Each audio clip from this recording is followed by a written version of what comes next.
오늘 우리에게 주시는 하나님의 말씀은 신약성경 요한복음 17장 13절에서 21절까지의 말씀입니다. 제가 보는 성경으로는 신약 177쪽입니다.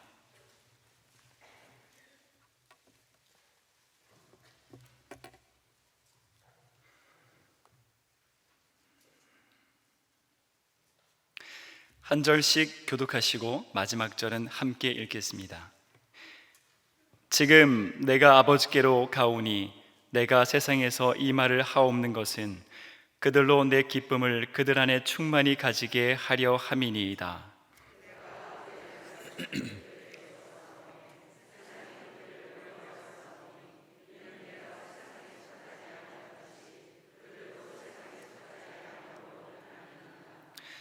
내가 비옵는 것은 그들을 세상에서 데려가시기를 위함이 아니요 다만 악에 빠지지 않게 보존하시기를 위함이니이다.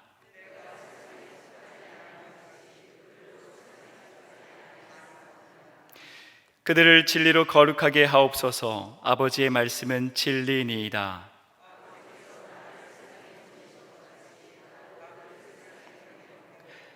또 그들을 위하여 내가 나를 거룩하게 하오니 이는 그들도 진리로 거룩함을 얻게 하려 함이니이다.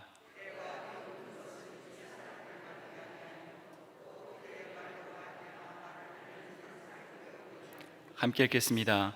아버지여, 아버지께서 내 안에 내가 아버지 안에 있는 것 같이 그들도 다 하나가 되어 우리 안에 있게 하사 세상으로 아버지께서 나를 보내신 것을 믿게 하옵소서.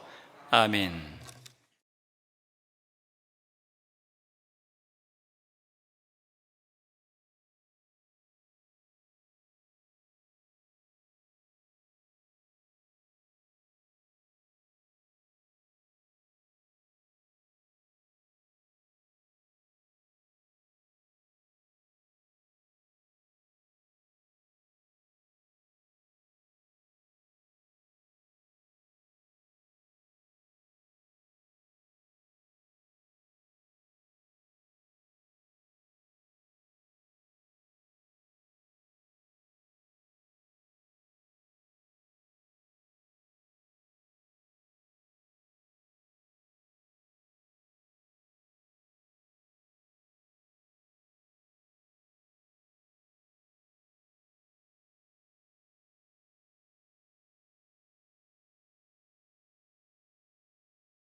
예전 제가 청소년 사역을 할 때 한 번은 기독교 백화점에 간 적이 있습니다.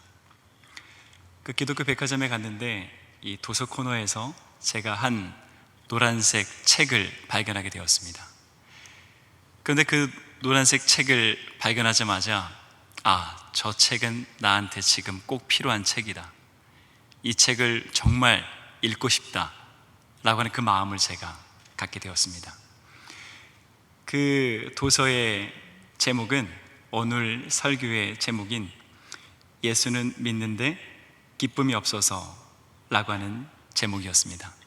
제가 왜 갑자기 그 책을 읽고 싶었느냐, 저는 그때 당시 청소년 사역을 하고 있다가 전임을 함께 하면서 갑자기 처음 해보는 많은 이 업무들이 저한테 막 물밀듯 찾아오게 되었고, 게다가 여름 사역까지 앞두고 있다 보니까 참 고됐습니다. 그리고 많이 지쳐 있었습니다. 그러다 보니 저에게 처음으로 사역을 하나님께서 주셨을 때 가졌던 그 기쁨은 온데간데 없이 사라져버리고, 그 사역이 기쁘지 않고 고되고 참 짐처럼 느껴지기 시작했기 때문입니다. 그래서 지금 내가 뭔가 잘못됐구나, 내가 지금 길을 잃어버렸구나 라는 생각을 제가 가지게 되었어요. 그래서 하나님께 여쭙고, 그리고 믿음의 선배들의 조언을 따라 다시 제가 회복하기를 바랬습니다. 그래서 내가 다시 하나님 앞에 온전히 바로 설므로 인해서 사역에 대한 그 기쁨을 회복하고, 그리고 저의 신앙생활의 기쁨을 다시 회복하기를 간절히 바랬던 것이죠. 사실 그리스도인들과 이 기쁨은 때려야 뗄 수 없는 관계입니다. 성경학자 바클레이는 이렇게 말하기도 했습니다. 그리스도인은 웃음을 지니고 있는 그리스도의 기사이며 침울한 그리스도인은 그리스도인이라 부를 가치가 없다. 아주 센 말이죠. 그렇습니다. 참 따갑고 아픈 말이지만 진실입니다. 여러분, 그리스도인은 어떠한 사람입니까? 예수 그리스도를 믿음으로 말미암아 내가 지은 그 죄로 인해 내가 심판받아 마땅함에도 불구하고 예수님의 십자가로 인해서 구원받은 사람입니다. 죽음이 아니라 영생을 받은 사람입니다.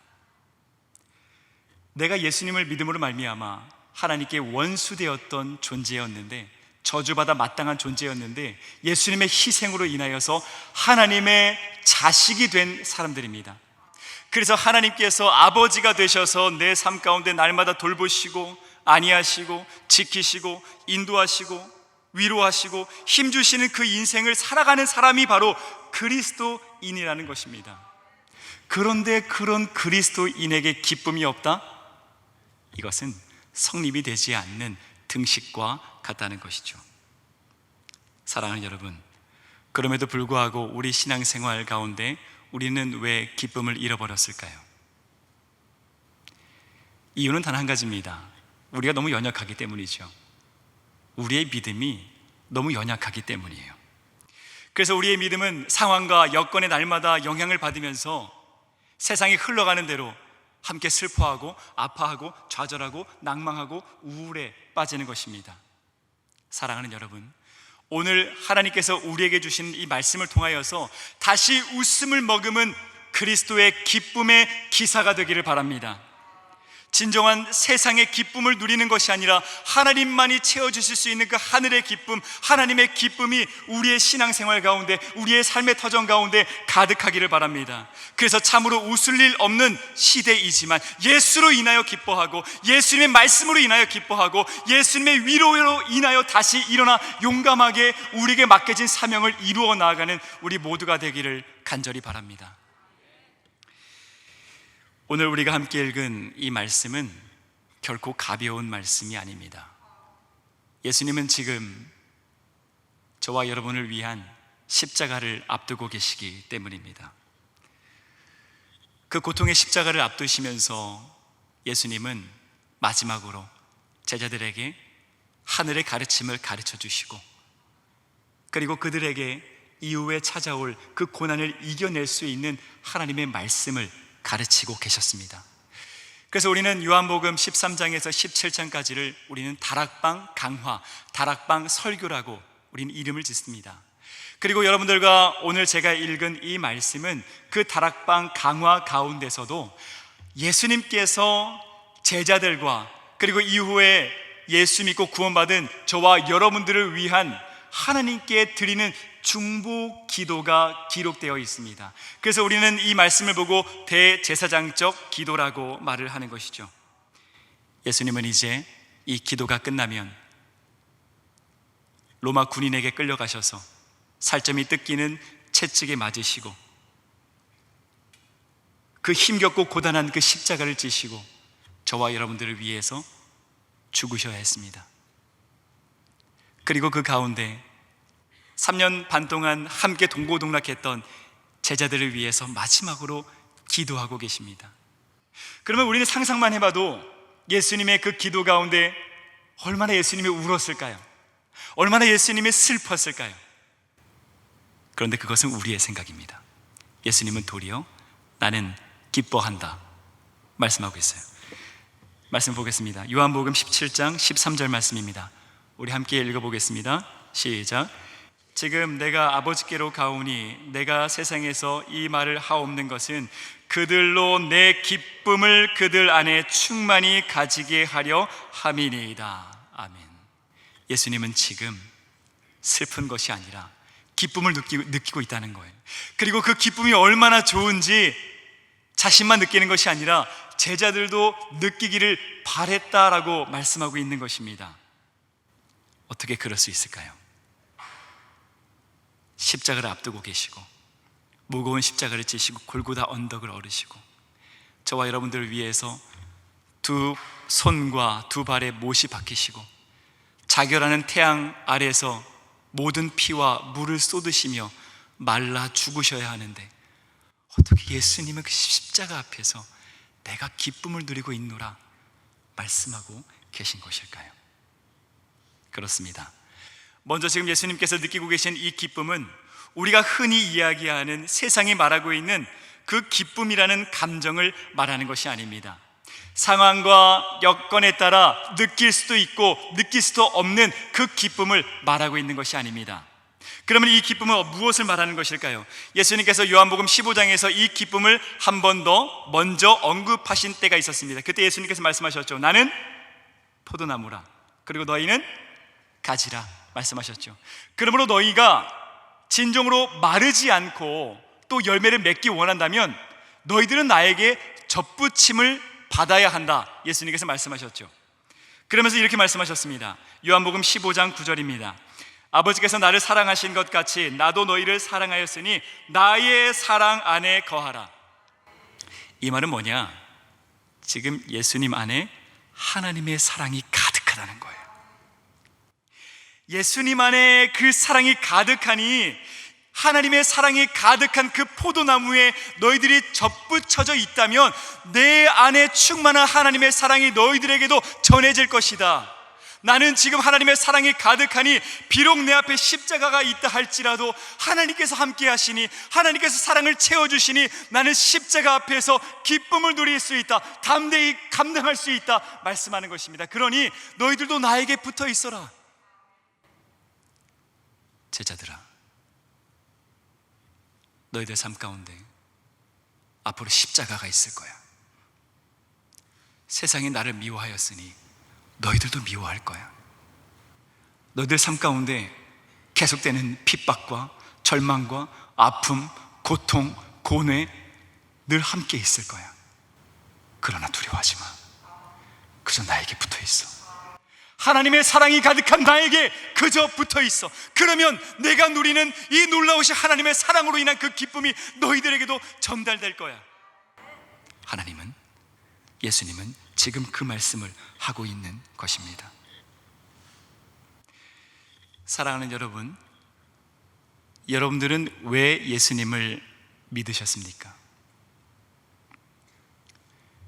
여러분들은 처음 예수님을 믿을 때 어떤 마음으로 믿으셨습니까? 여러분, 우리가 살고 있는 이 시대는 정보가 홍수가 되는 세상입니다.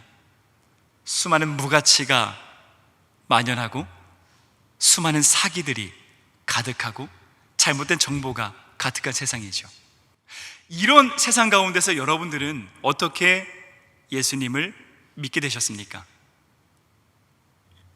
이 정보의 홍수 가운데 여러분들이 예수님을 믿었다는 그 사실은 예수님을 믿는 것이 깊었기 때문입니다.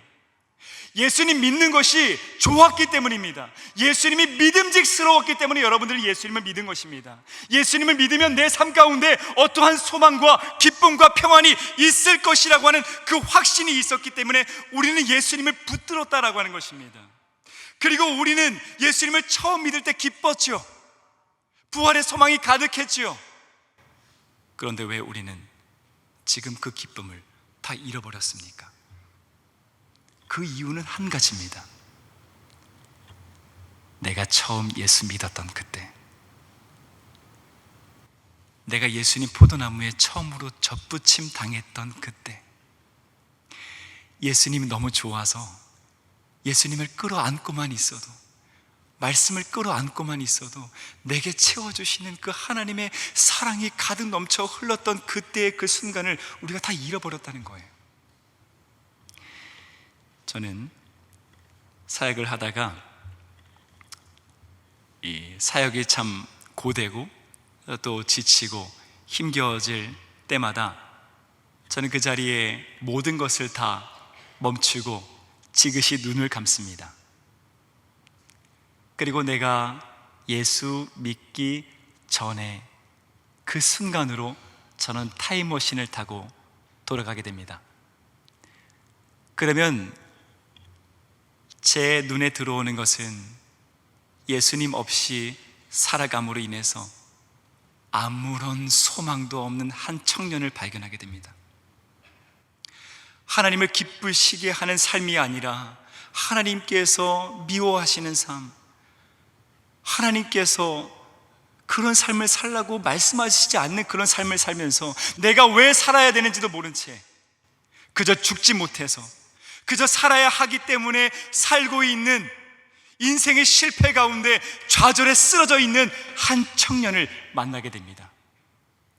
그리고 그 청년이 예수님을 믿었던 그 순간을 다시 바라보게 됩니다.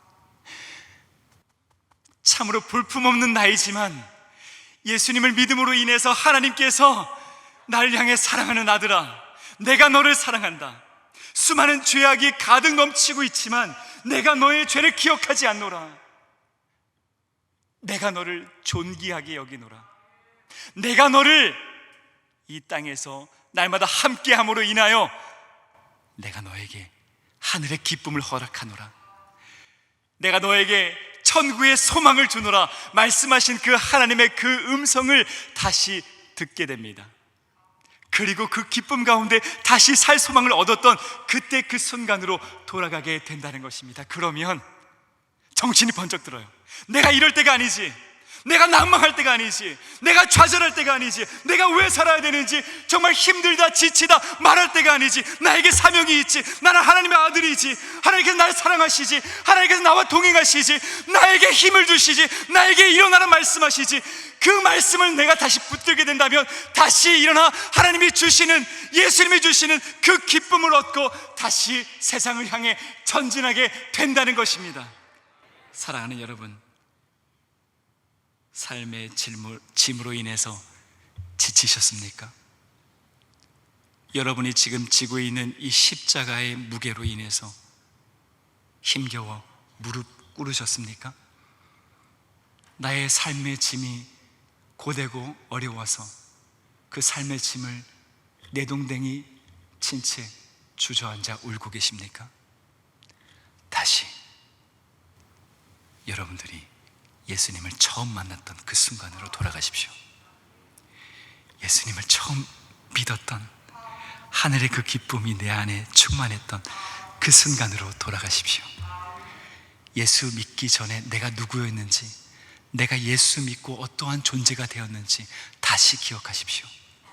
그러면 예수님께서 그 십자가 앞에서 누리셨던 그 하늘의 기쁨이 다시 우리의 삶 가운데 가득하게 될 것입니다. 이러한 예수께서 누리셨던 놀라운 하늘의 그 기쁨이, 하늘의 평강이, 하늘의 평안이 우리의 삶 가운데 늘 함께하게 되기를 간절히 바랍니다. 예수님은 이어서 하늘의 기쁨을 누리는 존재는 어떤 존재인가 이렇게 말씀하십니다. 요한복음 17장 16절 말씀입니다. 우리 함께 읽어보도록 하겠습니다. 함께 읽겠습니다. 시작.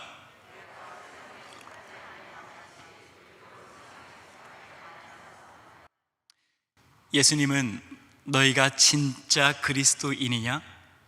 네가 진짜 나를 믿는 하늘 백성이냐? 그러면 내가 세상에 속하지 아니한 것 같이 너희도 세상에 속하지 않은 존재가 되어야 한다 라고 예수님은 말씀해 주고 있는 것입니다.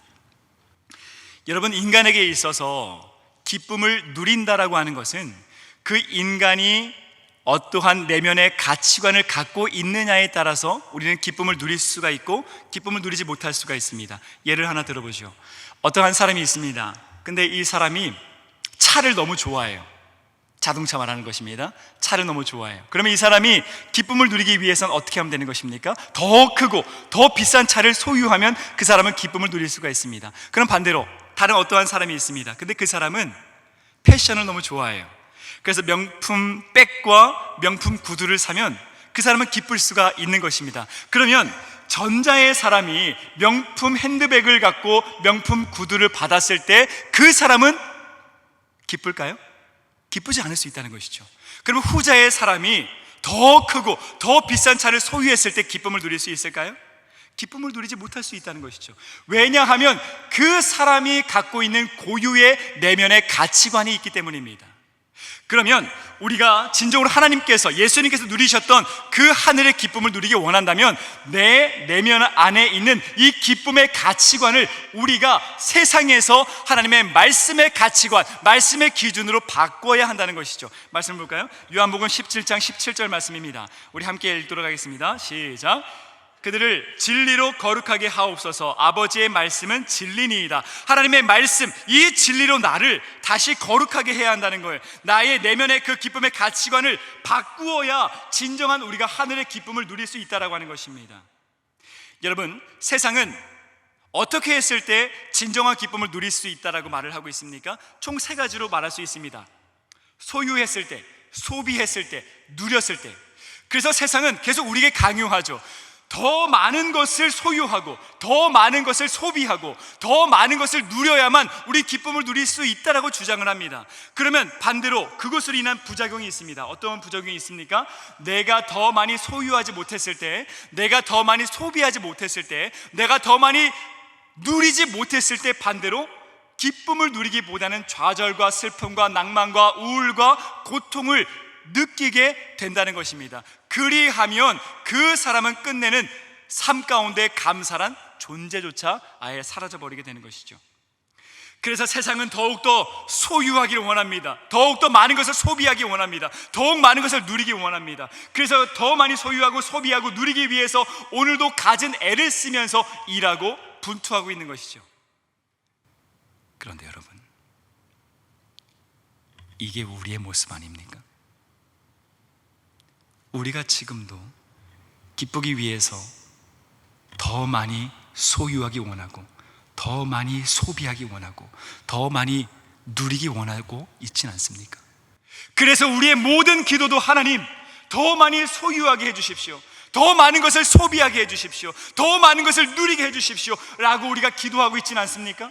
우리가 이러한 신앙생활과 우리가 이러한 기도 속에 빠져 있으니 세상이 우울할 때 함께 우울하고, 세상이 슬퍼할 때 함께 슬퍼하고, 세상이 좌절할 때 우리 역시 함께 좌절하고 있는 것입니다. 그렇다면 성경에서 말하고 있는 이 진리가 말하고 있는 기쁨의 기준은 무엇입니까? 성경에서 마음껏 소비하고 소유하고 누린 사람이 있습니까? 한 사람을 뽑을 수 있겠죠? 누가 있습니까? 다윗의 아들 솔로몬이죠. 솔로몬은 평생 많은 것을 소유했습니다. 많은 것을 소비했습니다. 많은 것을 누렸습니다. 그러나 그 인생의 말로는 어땠습니까?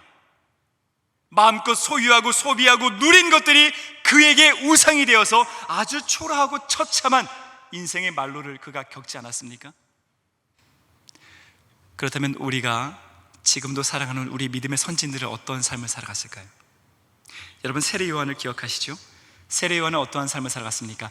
예수님이 오실 길을 예비하는 그 인생을 살아가다가 그는 평생 메뚜기와 석청만 먹다가 감옥에 갇혀 있다가 옳은 소리 하다가 끝내 머리가 잘려서 소반 위에 얹히는 처참한 죽음을 그가 겪게 되었습니다.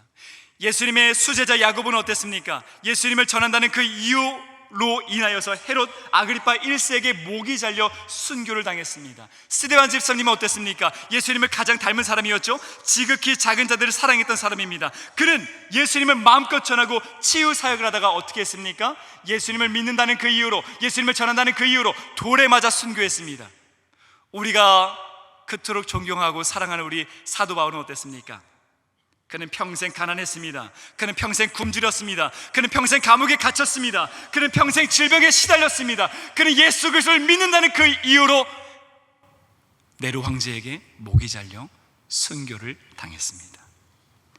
전승에 따르면 열 제자 역시 예수님을 전한다는 그 이유로 처참한 순교를 당했죠. 여러분, 그렇다면 믿음의 사람들이 그러한 삶을 살아갔다면 우리가 지금 바라고 있는 그 소망, 우리가 드리고 있는 그 기도, 과연 건강하다 말할 수 있을까요?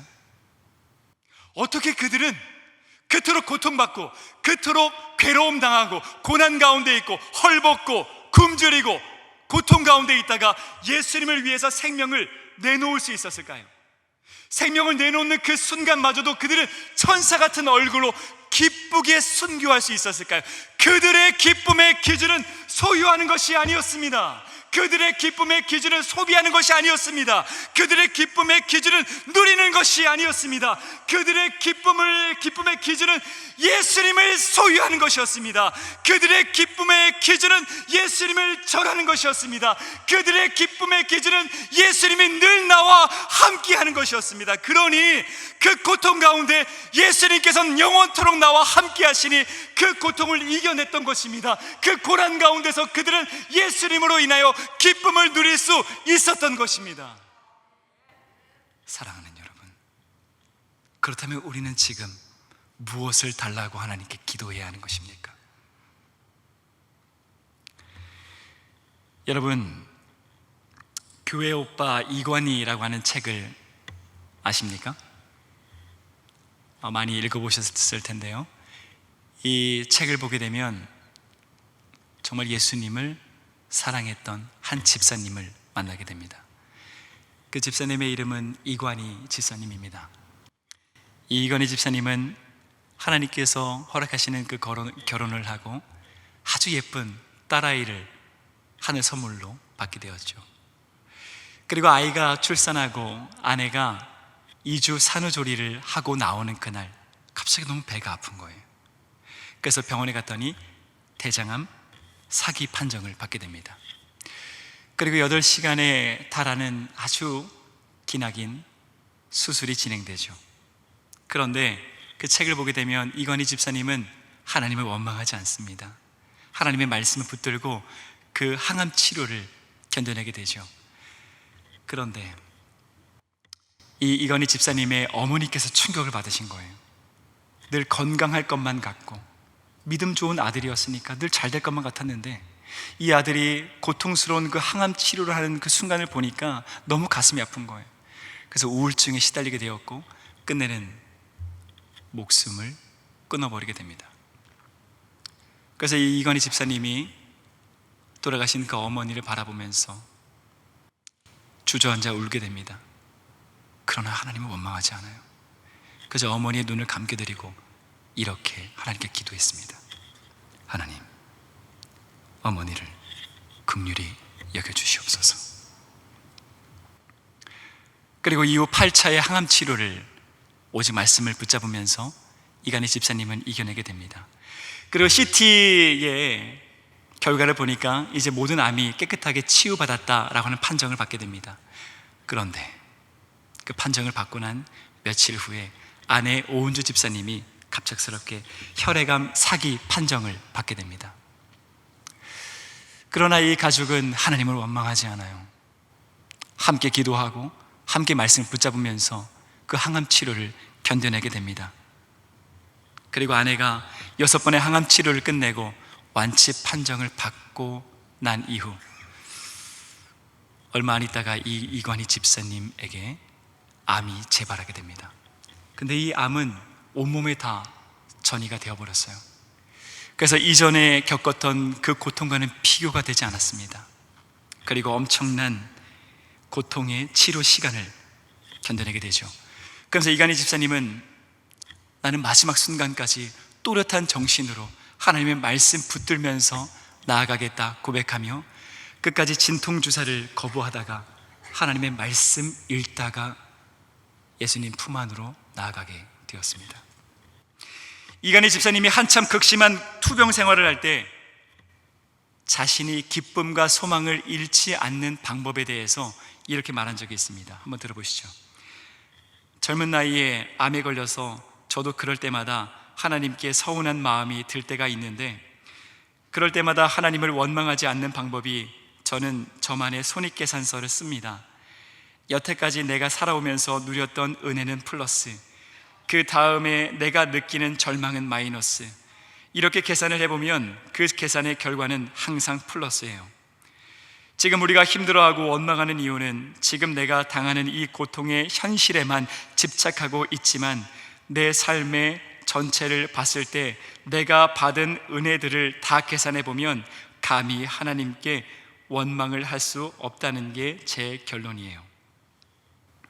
사랑하는 여러분, 많은 그리스도인들이 삶을 살아가다가 원치 않는 고통과 역경과 아픔과 질병과 낭만과 실패가 찾아오게 되면 참으로 소중하고 귀한 그 믿음을 잃어버릴 때가 있습니다. 그러면서 하나님을 원망하죠. 하나님, 저희가 어떻게 그러실 수 있어요? 어떻게 나의 기도에 응답을 안 해주실 수 있어요? 제가 하나님을 위해서 참으로 헌신하고 섬기고 주를 위해서 살아갔는데 그 결과가 이 질병입니까? 그러면서 삶에 찾아오는 그 상황과 여건으로 인해서 믿음이 사시나무처럼 흔들릴 때가 있다는 것입니다. 그러나 여러분, 그러한 사람, 아니 그러한 우리는 영적인 알츠하이머 병에 걸린 사람입니다. 여러분 한번 돌아보십시오. 여러분은 예수님을 믿고 어떠한 은혜를 누리셨습니까? 결코 자격 없는 나에게 예수 믿게 하셔서 나에게 믿음 주셔서 하나님의 딸로서 하나님의 아들로서 살게 해주신 그 은혜, 계산서를 들어서 플러스를 해보십시오. 참으로 고단하고 어려운 그 삶 가운데 날마다 기도하고 기도했을 때 응답해 주심으로 나에게 도와주신 그 은혜 플러스, 힘겨운 세상살이 가운데 날마다 말씀으로 위로하시고 기도로 위로하시고 찬양으로 위로하시고 다시 살게 하시고 다시 은혜를 베푸셔서 나에게 힘을 주신 그 은혜 플러스, 아무런 자격이 없음에도 불구하고 이 땅에서 날마다 하나님과 함께 살며 천국을 누리게 해주신 그 은혜 플러스, 내 인생이 다하는 그날 우리 아버지 집에서 우리 아버지의 나라에서 영원토록 살게 해주신 하늘 소망을 주신 그 은혜 플러스, 나에게 일터를 주신 그 은혜 플러스, 나에게 가정을 주신 그 은혜 플러스, 나의 삶의 자리를 주신 그 은혜 플러스, 지금까지 나를 살게 하신 그 은혜 플러스, 나에게 자녀를 주신 그 은혜 플러스, 지금도 하나님의 말씀을 듣고 말씀을 읽고 말씀을 선포하고 예수님을 붙들고 지금까지 살게 하신 그 은혜를 플러스 해보십시오. 그리고 그 거대한 그 은혜 앞에 여러분들이 지금 겪고 있는 그 작은 고난, 그 작은 아픔, 그 작은 질병으로 마이너스를 해보십시오. 그래서 이 자리에 나는 손해봤소이다, 나는 마이너스입니다 라고 말할 수 있는 사람이 있습니까? 그런 사람은 결코 없다는 것입니다. 그런 은혜를 내가 받았으면서 어떻게 하나님 앞에 어찌하여 나를 사랑하지 않습니까? 라고 말할 수 있겠습니까? 여러분, 신앙생활이란 세상에 태풍이 불어닥칠 때 내가 하나님을 믿음으로 인하여 내 옷에는 물방울 하나도 젖지 않는 것이 신앙생활이 아닙니다. 세상에 태풍이 몰아올 때, 몰아닥칠 때 예수님께서 나를 떠나지 않으시고 나와 함께 그 태풍을 견디시는 것이, 나에게 그 품을 내주셔서 그 태풍 가운데 나를 꼭 끌어안아 주시는 것이, 함께 이겨나가 주시는 것이, 그것이 진정한 신앙생활이라는 것입니다. 그러므로 내 삶 가운데 어떠한 고통과 아픔과 절망과 실패가 있다 할지라도 나를 꼭 끌어안으시는, 나를 사랑하시는 예수께서 나와 함께하고 계시다면 우리는 기쁨을 누릴 수 있다는 거예요. 상황과 여건을 초월한 예수님께서 십자가 앞에 누리셨던 진정한 그 기쁨을 내가 누릴 수 있게 된다는 것입니다. 여러분, 더욱 예수님을 붙잡으십시오. 예수님 말씀을 붙잡으십시오. 예수님께 더욱더 간절하게 붙어 있으십시오.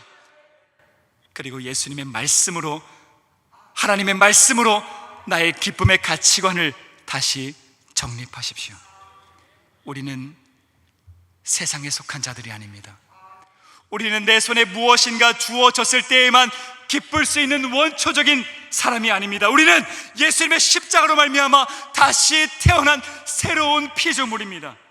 그래서 우리의 모든 가치관이 세상에서 하늘로, 말씀이, 나의 이 가치관이 땅에서 하늘로 변화받은 사람들입니다. 그러므로 세상의 가치에, 세상의 기준에 흔들리지 마십시오. 하나님의 말씀으로 더욱 저항하십시오. 기쁨은 믿음의 선택입니다. 여러분, 이런 노래도 있지 않습니까? 나 기뻐하리, 나 기뻐하리, 나 기뻐하리, 나 주 안에서 기뻐하리라. 사랑하는 여러분, 예수님으로 인하여 기쁨을 선택하십시오. 예수님을 사랑한다는 그것 자체만으로도, 내가 예수님 믿는다는 것 그것 자체만으로도, 예수님께서 늘 나와 함께 하신다는 그것 자체만으로도 상황과 여건을 초월한 하늘의 기쁨을 날마다 누리며 살아가는 저와 여러분들이 되시기를 간절히 바랍니다. 기도하겠습니다. 사랑과 은혜가 충만하신 아버지 하나님, 주님, 우리가 견뎌내고 살아가고 있는 세상이 참으로 어렵습니다. 우리 연약하여서 이 모든 세상의 위기를, 내 삶에 불현듯 찾아오는 많은 아픔과 질병과 고통을 우리는 이길 힘이 없습니다. 주님, 내 힘으로 그것을 이겨내려 하지 않고 더욱 예수님께 붙어있기만 할 수 있는 믿음을 허락하여 주시옵소서. 하나님의 사랑이 가득한 예수님의 그 포도나무에 더욱 바짝 붙어있는 우리가 될 수 있도록 아버지 인도하여 주시옵소서. 그래서 하나님만이 채워주실 수 있는 하늘의 그 기쁨이 저와 주님의 귀한 백성들 삶 가운데 늘 함께 할 수 있도록 우리에게 믿음을 더해 주시고 말씀으로, 복음으로 우리를 지도하시고 인도하여 주시옵소서. 감사드리오며 사랑하는 우리 주 예수 그리스도의 이름으로 간절히 기도드리옵나이다. 아멘.